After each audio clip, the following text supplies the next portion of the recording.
오늘 우리에게 주신 하나님의 말씀은 사무엘하 9장 5절로 8절까지의 말씀입니다. 구약성경 476면에 있습니다.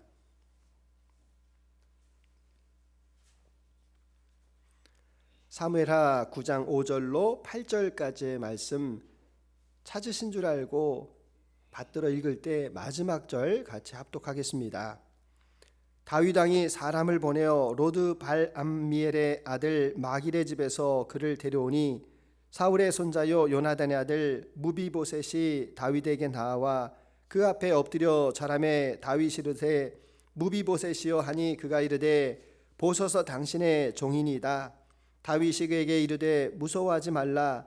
내가 반드시 내 아버지 요나단으로 말미암아 내게 은총을 베풀리라.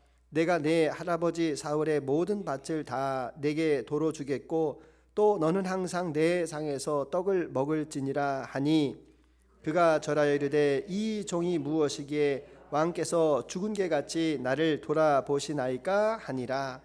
아멘. 세계가 다 눈에 보이는 것 같습니다. 감사드립니다. 우리가 6월을 맞이하고 있는데 6월에 성품 달력을 보신 분들 알겠지만 6월에는 온화함입니다. 온화함이라는 단어보다는 젠틀네스, 온유함이 더 편안한 발음인 것 같습니다. 그래서 이 온유함이라고 하는 것이 무엇인가? 그것은 다른 사람들에게 필요를 채워주는데 직접적인 관심을 보이는 것, 이것을 온유라고 이야기합니다. 다른 사람에게 필요를 채우는데 직접적인 관심을 보여준다. 자, 그래서 사람들에게 이 온유함을 좋아하세요? 라고 물어보면 온유함은 좋은데 제가 온유한 사람이 되는 것은 글쎄요. 왜 그런가 하면 세상은 힘을 강조하기 때문에 그렇습니다. 우리 민족을 보게 되면 침략이 많았기 때문에 피해의식이 많기 때문에 나도 힘센 사람이 되고 싶지 온유한 사람이 되는 것은 부담스럽다 이렇게도 생각을 하기 때문에 그렇습니다. 그래서 오늘 이 성경에서 나오고 있는 이 온유함이라고 하는 것이 무엇인가? 정말 온유함이라는 것이 약함인가? 이것을 말씀하고 있습니다. 오늘 다윗의 이야기가 나오는데 다윗이 이제 왕이 되어서 정권이 안정이 되었습니다. 예전 일을 이렇게 쭉 기억하고 있는데 그 사무엘상 20장에서 이 요나단과 함께 하였던 그 언약이 생각이 나는 겁니다. 사울의 고통 가운데 있을 때 요나단이 사울의 그 손에서 다윗을 구해주면서 나의 기업을 지켜달라 이렇게 언약을 맺었던 게 생각이 납니다. 그래서 다윗이 수소문을 해서 요나단의 집안의 식구가 누가 있는지 찾아보아라. 그랬더니 다리를 절고 있는 아들 무비보셋이 있다라는 이야기를 듣게 됩니다. 그래서 무비보셋을 예루살렘 성으로 이렇게 초대를 합니다. 한편 무비보셋은 영문도 모르는 채 왔는데 걱정이 태산입니다. 왜냐하면 집안이 패족 아닙니까? 망한 왕조, 이 망한 왕조일지라도 이 권력자들이 아주 싫어하고 두려워하는 것이 이 지근에 있는 권력 아닙니까? 잘 아시는 것처럼 수양대군이 그 조카 단종을 왜 죽였습니까? 김정은이 그 큰형을 왜 죽였습니까? 이 권력을 차지하고 싶은 사람들에게 갖고 있는 그 두려움이 아닐까라는 생각이 무비보셋에게 마음 가운데 들었습니다. 그래서 다윗 왕을 만나자마자 엎드려서 절을 합니다. 그때 다윗이 7절에서 보시게 되면 무서워하지 말라 떨고 있는 무비보셋에게 이야기하고 내가 반드시 내 아버지 요나단으로 말미암아 내게 은총을 베풀리라. 그 은총에 대해서 이야기하는데 할아버지 사울왕이 가졌던 밭을 너에게 다 줄 것이고 너는 나의 식탁에서 함께 식사를 나누게 될 것이다. 여러분 우리가 밭은 줄 수 있습니다. 그런데 식탁에서 같이 식사를 늘 같이 한다. 왕자와 같은 그런 반열이다. 가장 끔찍하게 아끼고 사랑하겠다라는 그런 은혜를 잊게 됩니다. 그래서 여기에서 우리는 다윗의 온유함을 보게 되는데 이 온유함이라고 하는 것은 히브리어로는 아르와라는 단어를 쓰는데 겸손이라는 말입니다. 겸손하다. 그리고 헬라어로 프라우스라는 단어를 쓰고 있는데 이것은 훈련이 되어서 재갈이 물려진 그런 상태를 이야기합니다. 이게 좀 용례로 쓰이는 것이 있는데 날이 무척이나 덥습니다. 아우 더워. 6월 달이라 30도도 넘고 땀이 삐질삐질 나고 있는데 저쪽에서 시원한 한 줄기 바람이 확 불어옵니다. 시원하다. 이 말이 바로 온유하다라는 단어로 쓰입니다. 또 이 열이 펄펄 나고 감기가 걸려가지고 몸이 뜨거운데 약을 먹었습니다. 그래서 그 몸에 열기가 떨어졌을 때도 살 것 같다. 이 말이 온유하다라는 뜻입니다. 근데 가장 중요하게 쓰이는 것이 있는데 짐승을 길들여서 좀 쓰고 싶습니다. 소를 길들여 가지고 밭을 갈게 하고 말에 안장을 채워서 멀리도 가고 싶은데 이놈의 소와 말을 듣습니까? 그래서 어떻게 합니까? 콧두레를 하기도 하고 그리고 곱비를 만들기도 하여서 계속 훈련을 해가지고 소가 말을 잘 듣습니다. 그리고 말이 잘 달립니다. 이럴 때 잘 길들여졌다라는 말을 쓰는데 그 말이 온유하다라는 이야기입니다. 그러니까 주인이 쓰기에 합당한 사람을 우리는 온유한 사람 이렇게 이야기합니다. 그런 면에서 주님께서 저와 여러분들을 쓰실 때 온유하게 잘 길들여 주셨습니까? 그래서 우리는 이 온유라는 이야기라면 그거는 타고나는 거지라고 이렇게 생각을 합니다. 아닙니다. 온유라고 하는 것은 개발되어지고 후천적인 겁니다. 모세를 잘 보시게 되면 모세가 처음부터 온유한 사람이었습니까? 애굽의 왕자로 사람을 자기 혈기로 때려서 죽이는 그런 사람이었습니다. 바울도 보시게 되면 스데반의 죽음 가운데에서 그 곁에 있었고 교회를 잔멸하려고 했던 사람입니다.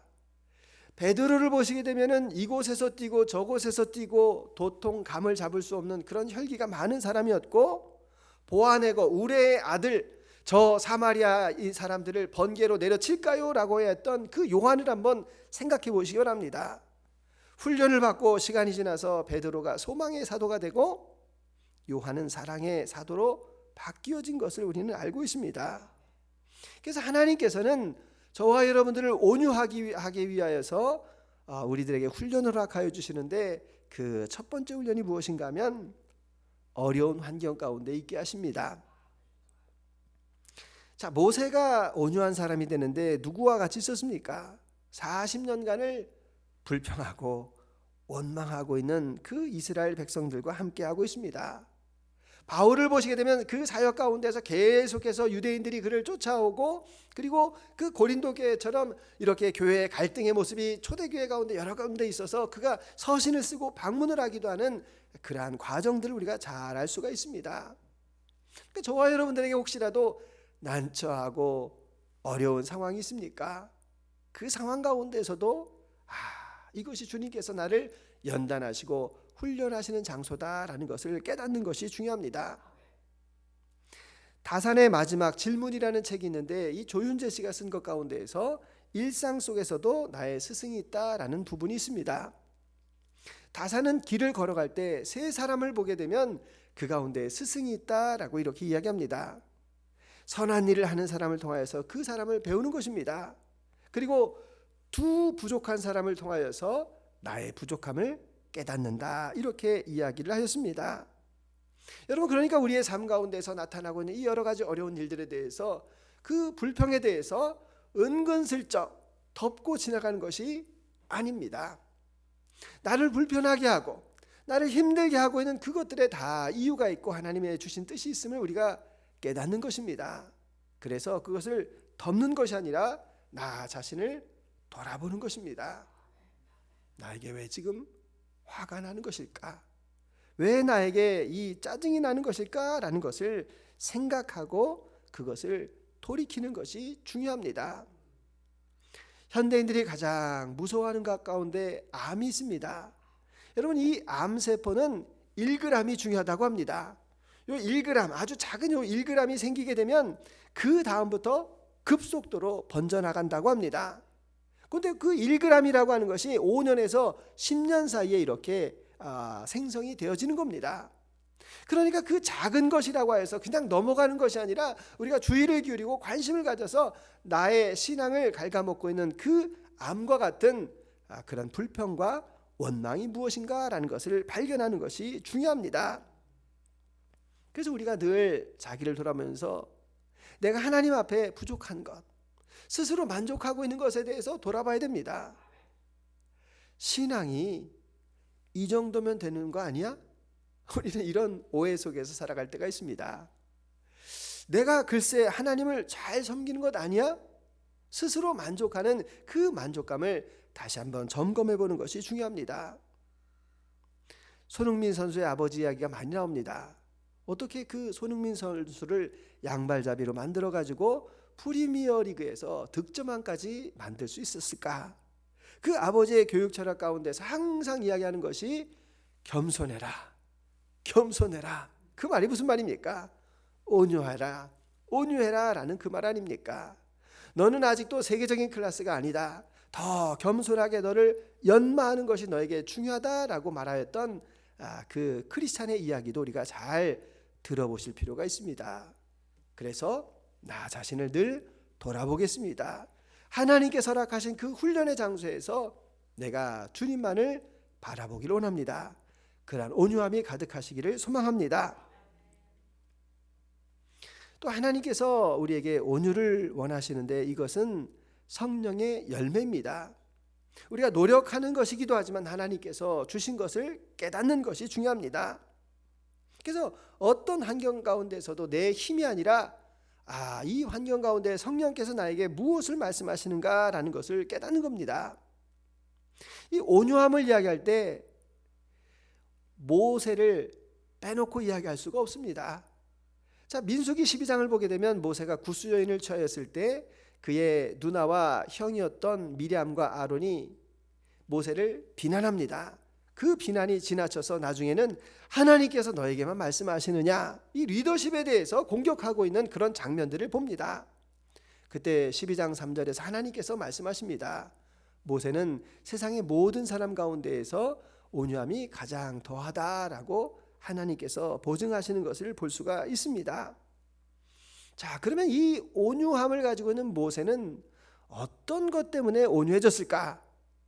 모세 이야기를 쭉 민수기에서 찾아보게 되면 모세는 어려운 일이 있을 때마다 엎드렸더라, 엎드렸더라, 엎드렸더라라고 이야기합니다. 기도하였다라는 겁니다. 그들이 기브론 핫대와에서 먹을 것을 가지고 탄식하고 모세를 공격할 때에도 기도합니다. 가데스 바네아에서 정탐꾼을 보내었을 때 불평할 때에도 모세는 기도합니다. 고라 자손의 그 반역 가운데에서도 모세는 엎드려서 하나님 앞에 기도할 때 하나님께서 그 문제를 해결해 주시는 것을 볼 수가 있습니다. 이러한 모습은 오늘 바울에게서도 찾아볼 수 있습니다. 여러분, 이 다윗을 잘 보시게 되면 다윗이 골리앗을 물리치고 사울 왕에게 미움을 받아서 계속해서 광야로 쫓겨다닙니다. 광야로 10년여 세월을 쫓겨다닐 때 사울 왕이 3,000명을 데리고 엔디게라고 하는 그 동굴까지 왔습니다. 그 동굴에는 다윗과 함께한 사람 600명이 있으니까 큰 동굴 안에 사울이 잠시 쉬고 있을 때입니다. 부하들이 말합니다. 하나님이 주신 기회입니다. 원수를 물리칠 기회입니다. 다윗의 등을 밉니다. 다윗이 조용히 가가지고 사울 왕의 겉옷을 옷자락을 뺍니다. 그리고 그 부하들에게 기름 부은 왕을 내가 어떻게 해야 할 수 있겠느냐, 사무엘하 24장에서 말씀하고 또 똑같은 상황이 26장에 보면 하윌라산에서 일어납니다. 잠자고 있는 사울 왕이 있었는데 죽일 수 있는 그 상황 가운데서도 가만히 창과 물병을 가지고 다윗이 나가면서 기름 부은 왕을 내가 해할 수 없다라고 말합니다. 결국 그 환경 가운데에서 내가 움직이는 것이 아니라 주님의 뜻이 무엇인가, 주님께서 지금 나에게 이 환경 가운데서 무엇을 말씀하시는가를 깨닫습니다. 그 사람이 위대한 사람입니다. 사울왕이 나중에 그 이야기를 듣고 사무엘상 26장 25절에서 고백합니다. 같이 읽어봅니다. 사울이 다윗에게 이르되 내 아들 다윗아 내게 복이 있을지로다. 내가 큰 일을 행하겠고 반드시 승리를 얻으리라 하니라. 다윗은 자기 길로 가고 사울은 자기 곳으로 돌아가니라. 아멘. 여러분, 사울왕이 원수가 내가 복이 있을지어다 라고 축복을 합니다. 이것이 온유가 연약한 것입니까?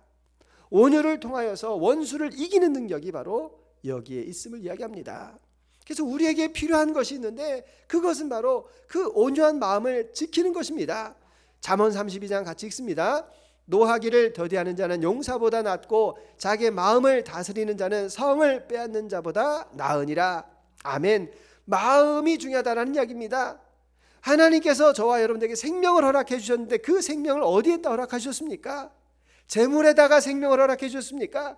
그래서 재물이 없으면 생명을 잃는 것입니까? 관계 허락해 주셨습니까? 그 관계가 깨지면 생명이 허물어지는 겁니까? 아닙니다. 하나님께서 저와 여러분의 생명을 허락하셨는데 그것은 마음판에, 마음에 담아주셨다라는 겁니다.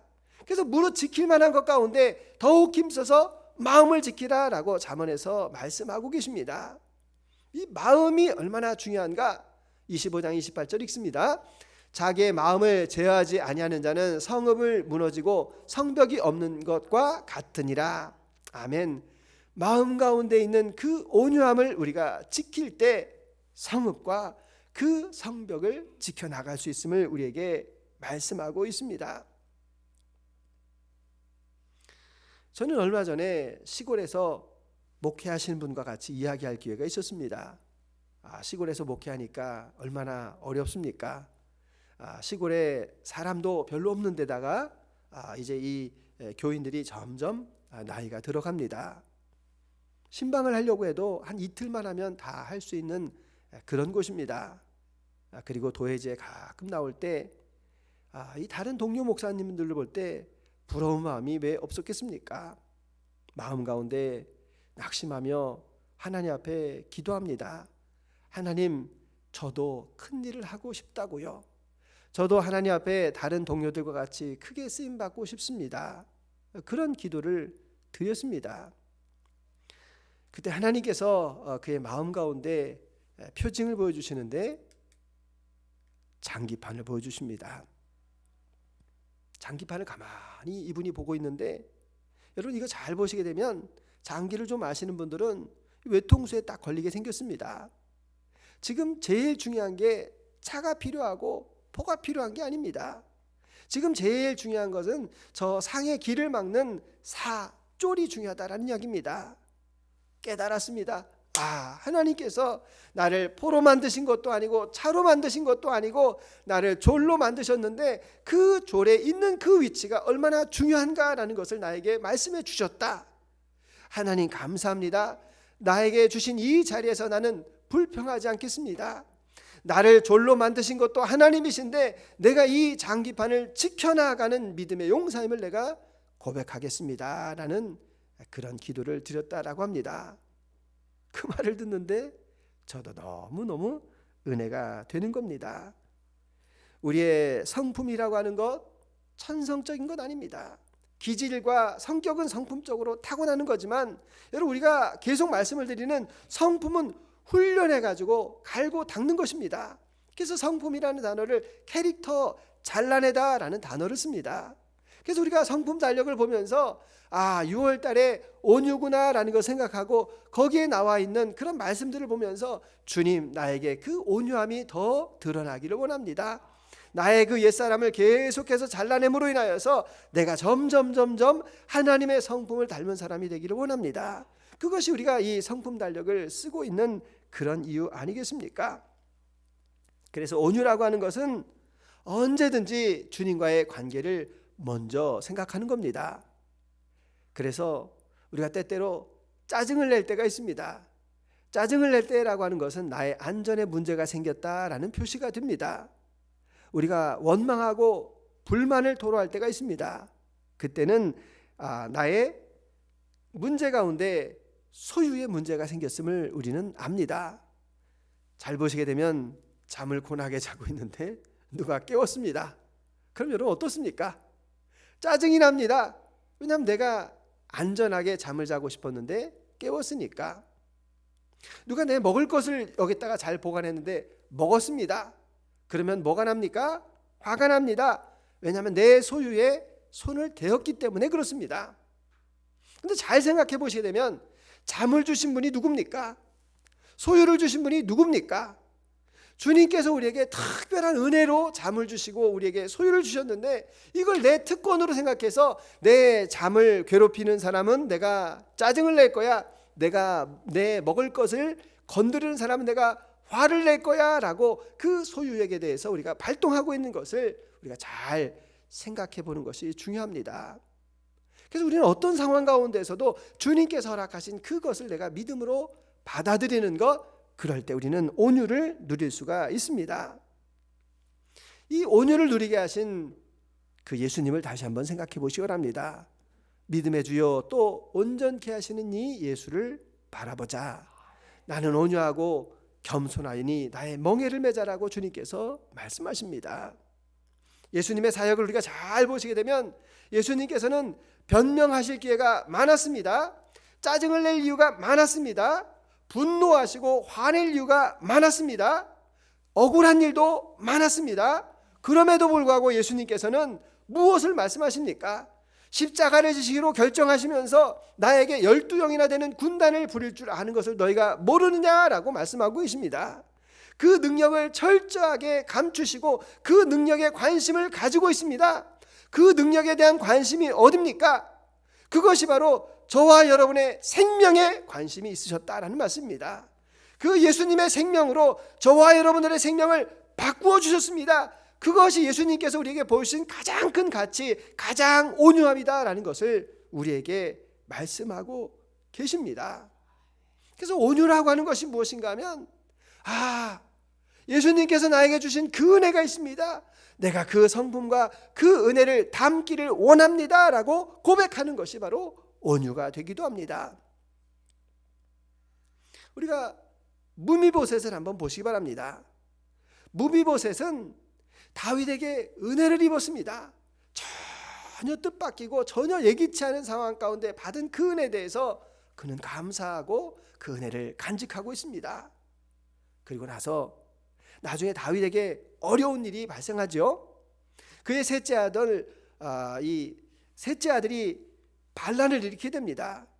그래서 그 반란을 일으킬 때에 다윗 왕이 쫓겨가서 요단강을 그냥 허겁지겁 도망갈 정도로 완전히 쇠락하였던 그런 때입니다. 모든 사람들이 그 압살롬 셋째 아들에게 다 돌아가서 이제 다윗은 끝났다라고 말하고 있는 그때에도 무비보셋은 누구를 기다립니까? 다윗을 기다리고 이제 이후 다윗이 예루살렘에 왔을 때 무비보셋이 이와 같이 고백을 합니다. 사무엘하 19장 24절 같이 읽습니다. 사울의 손자 무비보셋이 내려와 왕을 맞으니 그는 왕이 떠난 날부터 평안히 돌아온 날까지 그의 발에 맵시 내지 아니하며 그의 수염을 깎지 아니하며 옷을 빨지 아니하였더라. 아멘. 자, 이 은혜를 기억하는 사람의 태도에 대해서 무비보셋이 우리에게 보여주고 있다라는 겁니다. 이 무비보셋을 보면서 우리는 과연 그 주님께서 보여주신 은혜를 어떻게 기억하고 있는가라는 것을 다시 한번 생각하게 됩니다. 그래서 오늘 드리고 있는 이 온유라고 하는 이 말씀이 얼마나 강력한가. 오늘 우리 시대에 찾는 사람은 어떤 사람입니까? 최고의 경영자가 되건 어떤 직급에 있든 그 사람에게서 가장 원하는 것이 무엇인가 하면 그의 성품을 원하지 않습니까? 능력이 있으면 뭐합니까? 그 능력을 가지고 다른 사람을 힘들게 하고 사회를 어렵게 하는 사람들을 우리는 원하고 있지 않습니다. 그 사람은 기질과 그의 특징이 잘 조화되어서 중용을 취할 수 있는 그런 온유한 사람을 이 시대 가운데에서 원하고 있습니다. 그래서 아리스토텔레스라고 하는 철학자는 이 온유에 대해서 이야기하면서 이 온유한 사람은 중용을 잘 갖추는 사람이다 라고 이렇게도 이야기합니다. 그가 화를 낼 때에도 정당한 대상, 정당한 때, 정당한 말로써 그 화를 다스릴 줄 아는 그런 사람이 온유한 사람이다 라고 이렇게도 이야기를 합니다. 그래서 이 온유하다라고 하는 것은 오늘 우리 시대에도 필요한 이야기고 오늘 우리 시대에도 그 약자들을 대하는 그러한 협력적인 태도를 우리는 온유라고 이야기를 할 수가 있습니다. 그래서 온유라고 하는 것이 무엇입니까? 그것은 다른 사람의 필요를 채우는데 직접적인 관심을 보이는 것을 온유라고 말을 합니다. 그래서 온유한 사람은 어떤 사람입니까? 하나님께서 주시는 그 환경 가운데에서 하나님의 뜻이 무엇인지를 깨닫고 그것을 나의 성품을 바꾸는 데 사용할 수 있는 사람을 우리는 온유한 사람이라고 말을 합니다. 또 그 온유함이 성령의 열매인 것을 내가 알겠습니다. 그래서 어려움 중에서도 내가 낮아지고 기도하겠습니다. 누리게 하신 것에 감사하고 약한 자를 돌보는 그런 복이 나에게 있기를 원합니다. 이와 같은 사람이 온유한 사람이 됩니다. 결론의 말씀으로 제가 온유를 묵상하면서 온유라고 하는 것이 무엇일까 생각하는 가운데 산삼과 같겠구나라는 생각이 들었습니다. 인삼의 씨앗이 척박한 땅에 뿌려집니다. 풍설의 그 오랜 시간이 있습니다. 그 척박한 땅에서 무엇을 취하는 것입니까? 땅의 것을 취하고 하늘의 것을 받아들여서 드디어 먼 인고의 시간을 통하여서 명약으로 만들어지는 것입니다. 야채도 우리 시대에 필요합니다. 그러나 야채는 흔히 구할 수가 있습니다. 사람을 살리는 것은 산삼의 그 힘이 아닙니까? 그래서 이 시대가 원하고 있는 사람은 바로 이와 같이 온유하여서 주님의 뜻을 품고 있는 그 사람을 원하고 있음을 말씀해 주고 있습니다. 그래서 주님, 제가 온유한 자가 되기를 원합니다. 주님께서 땅을 기업으로 차지한다라고 말씀하셨는데 그 기업이라고 하는 것이 부자가 되겠다라고 말씀하시는 것이 아닙니다. 그것은 하나님께서 하나님의 나라를 채워갈 때 그 하나님의 나라에 살아가는 사람들의 특징이 무엇인가라는 것을 말씀해 주고 있습니다. 그것은 바로 온유한 자들이 하나님의 나라의 사람인 것을 말씀하고 계십니다. 그래서 오늘 나의 삶 속에서, 날마다의 삶 속에서 내가 온유한 자가 되어서 천국을 오늘도 누리며 살아가겠습니다. 주님께서 나를 부르시는 그날 영원한 나라에서 땅의 기업을 차지하며 주님과 동행하기를 원합니다. 이런 믿음의 고백으로 나가시는 저와 여러분들이 다 되시기를 주님의 이름으로 축원합니다. 주님 감사합니다. 다른 사람의 필요를 채우는데 직접적인 관심을 보이는 그 온유함이 있기를 원합니다. 주님, 그 온유함은 주님께서 주시는 그 시간과 그 상황을 견딘 자에게 나타나는 성령의 열매임을 깨닫겠습니다. 주어진 자리에 감사합니다. 주신 일에 만족합니다. 오늘도 그와 같은 누림이 넘쳐나도록 우리를 온유한 자가 되게 하여 주옵소서. 감사드리며 예수 그리스도의 이름으로 기도드립니다. 아멘.